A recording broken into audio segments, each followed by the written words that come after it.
I want you to imagine you're part of a choir, and the director stops you after rehearsal one day and says, "Hey man, Thomas is really sick. I'm gonna need you to sing for him tonight." What are you supposed to do? Are you supposed to sit by Thomas's bedside singing him lullabies as he violently vomits into a trash can, or are you supposed to sing in place of Thomas at the concert? Hola amigos, bienvenidos a Spanish Digest y hoy vamos a hablar sobre las palabras por y para en español. Son palabras muy importantes para entender el contexto, como el ejemplo que dije. Vamos! The situation I just gave is a mild example of how weird the word for really is in English. It's sort of like a homograph, but it relies entirely on context. It's very strange. And this is why Spanish essentially has two words that can be used to mean for, among some other things which we'll discuss later. Por and para. Now before I get into this topic, I'd like to say that this is largely a memorization concept. You're gonna have to memorize a lot of rules that at face value seem like way too much, but I promise you if you spend like an hour with por versus para, you're going to get much better at it, and it's only gonna get easier the more you practice. So to start, I'd like to offer two base approaches that really kind of sum up por versus para, one that helped me personally and one that is commonly given in school. I like to think of para as more of a concrete word. It's used to indicate who's receiving something, it's used with a lot of verbs, it's used to indicate who you're working for. Meanwhile, por to me is more of an abstract word. It's used with time, it's used with prices, percentages, and lots of other stuff that we'll look at later. But if this method doesn't work for you, or if this doesn't make sense later in the video, please don't try to make it make sense. This is just what helped me. It's just what my brain finds useful for some weird reason. The most common way to distinguish between por and para that my teacher used is something called the park analogy. If you can understand the park analogy, you can understand por versus para. Think of it this way. If I want to say we walk to the park, I would say caminamos para el parque.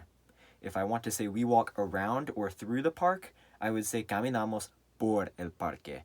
It's that simple. Now let's go look at some rules. If you're going to want to start understanding the differences between por and para in Espanol, you're going to have to accept that por and para don't directly translate to for. They're actually just prepositions, because as you're going to see later, sometimes it can be used to mean by, sometimes por can be used to mean by means of, or through, or around. It's not always going to mean for, but sometimes it can. So let's look at a time when it does mean for. Prices and money. When you're talking about how much something costs or money transactions, you're going to always be using por. Compré los zapatos por 20 pesos.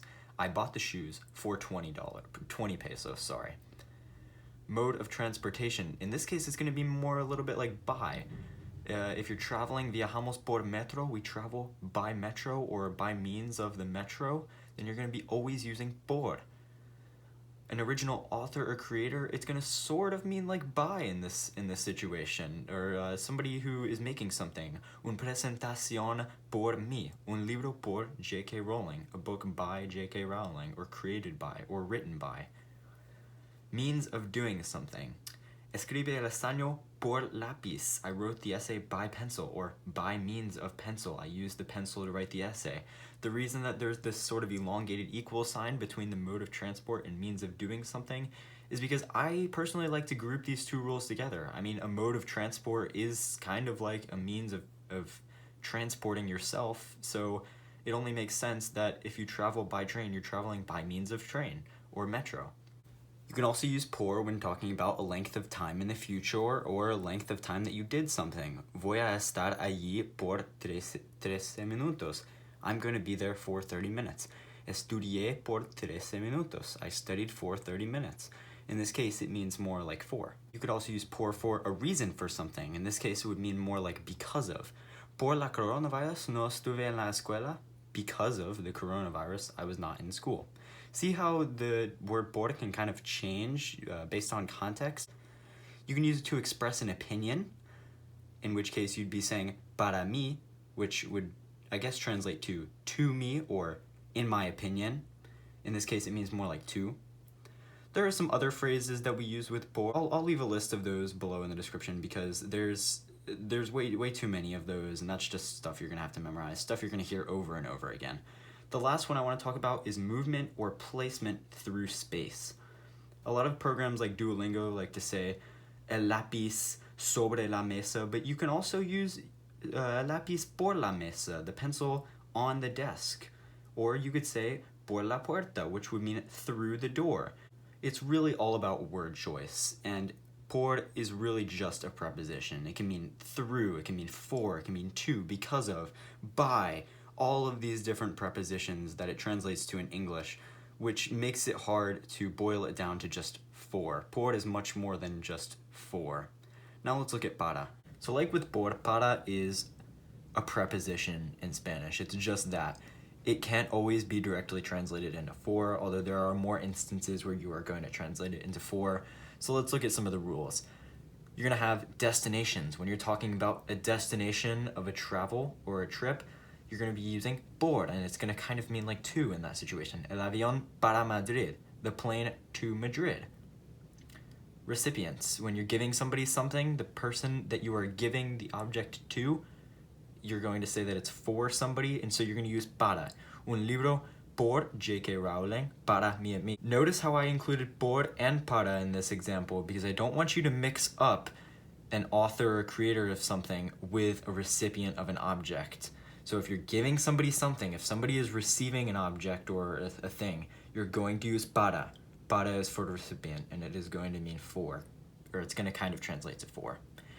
Deadlines, it's going to kind of mean like by in this scenario. Lo termina para lunes. Finish it by Monday. Anytime you're talking about deadlines or something that is going to be finished in the future, you use para. Unlikely comparisons, it's also going to kind of mean like for in this situation. Para un perro pequeño es muy gordo. For a small dog, he is fat. Remember how earlier when I said it helped me to think of para as more of a concrete word? Well, let's take a look at these rules. Destination, it's when you're arriving at somewhere, when you have finished the journey. You're not in the journey anymore, you're at the destination. Recipient, you're not giving somebody something, you've given it to them. It's the destination of giving somebody something.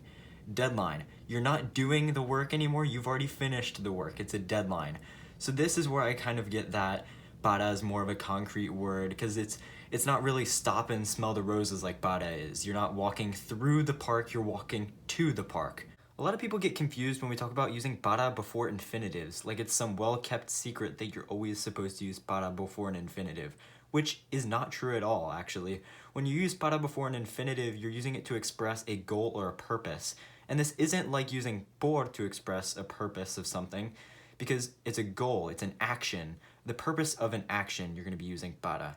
The examples are going to help clear that up. And the infinitive form of the goal will always follow para. So if you're given a choice between using por or para before an infinitive, always choose para. This is going to help a lot on tests in school. Necesitamos practicar para entender las palabras por y para. We need to practice in order to understand the words por and para. In English, we would just say we need to practice to understand the words por and para. Then that's because you can omit the in order to, but I like to use a loose translation of para as in order to in this example because it just clears things up. So you're not putting two infinitives right next to each other. Para ganar la competencia, tuve que practicar mucho. In order to win the competition, I had to practice a lot. Para can almost always be translated as in order to if you're using it to express a goal or purpose before an infinitive form of that goal or purpose. So that about wraps up para. Let's go take a look at what we've learned so far. So that about wraps it up. That's por and para. We learned that por and para are not direct translations of the English word for, but rather Spanish prepositions that can be used to mean a plethora of English prepositions. We also talked about some of the rules of usage and some tricks to remember those rules. I'll include in the description a couple of review and practice activities. I know Spanish Dict and Conjugamos have great practice resources, and I'll also include in the blog post a paragraph that you can practice your rules of usage with. If you don't want to use those, that's fine. I'm sure you'll have no problem finding resources on the internet. I looked up por versus para practice and got about 412 million results in less than a second. So go crazy and go practice. Bye, friends.